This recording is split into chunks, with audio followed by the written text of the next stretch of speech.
Mes bien chers amis, il faut prier pour nos gouvernants et pour savoir finalement ce que nous devons demander à Dieu pour que nos gouvernants, d'abord pour eux-mêmes et ensuite pour qu'ils accomplissent fidèlement leur mission, eh bien, nous avons les oraisons de la Sainte Liturgie avec la prière pour les gouvernants que nous pouvons trouver dans la grande liturgie du Vendredi Saint. Vous savez, le Vendredi Saint, on prie pour toutes les grandes intentions de l'Église et du monde, pour que tous ceux qui sont dans l'erreur puissent découvrir la vérité, et puis pour finalement toutes les composantes de la société. C'est ainsi qu'une des oraisons prie pour les gouvernants, les chefs d'État et tous ceux qui les aident.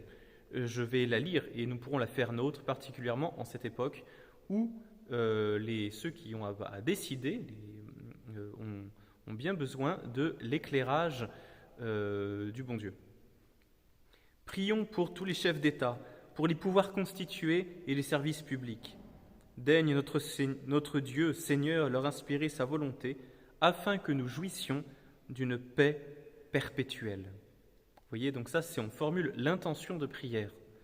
Et nous demandons particulièrement de la jouissance de la paix perpétuelle. L'octroi de la paix, de la véritable paix, étant le grand bien commun, le premier bien commun de la société. Prions. Dieu tout-puissant et éternel, à vous appartient tout pouvoir dans ce monde, et vous êtes à l'origine de toute justice pour les peuples. Jetez un regard bienveillant sur ceux qui nous dirigent, afin que sous votre sauvegarde, partout dans le monde, l'intégrité de votre doctrine et la sécurité de notre patrie soient constamment assurées par Jésus-Christ notre Seigneur. L'oraison pour les gouvernants, la prière pour les gouvernants, signale d'abord d'où vient leur pouvoir.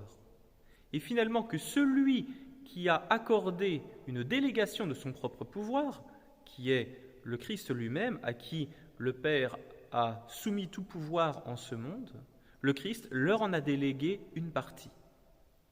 Et donc, celui qui a délégué une partie de son pouvoir saura également donner la grâce correspondante pour qu'ils puissent accomplir fidèlement leur mission. Vous êtes à l'origine de toute justice.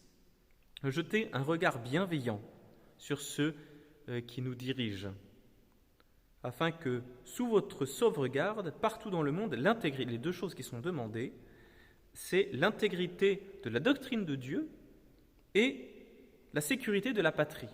Vous allez me dire, l'intégrité de la doctrine revient plutôt à l'Église, particulièrement l'Église enseignante, justement, qui est dépositaire de la vérité.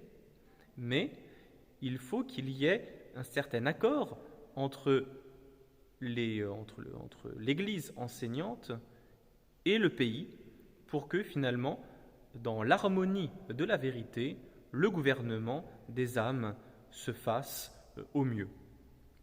Et donc là, finalement, on voit bien que cette oraison théorise l'opportunité qu'il y a à unir l'Église et l'État.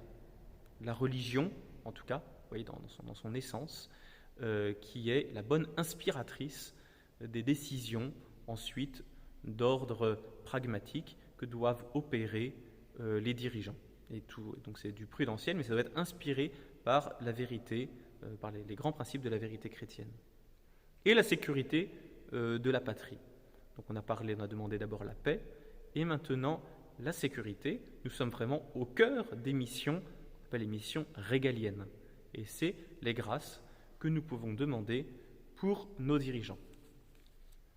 Alors, je vais mettre le texte dans la description de la vidéo. Vous pourrez la réciter si vous le souhaitez.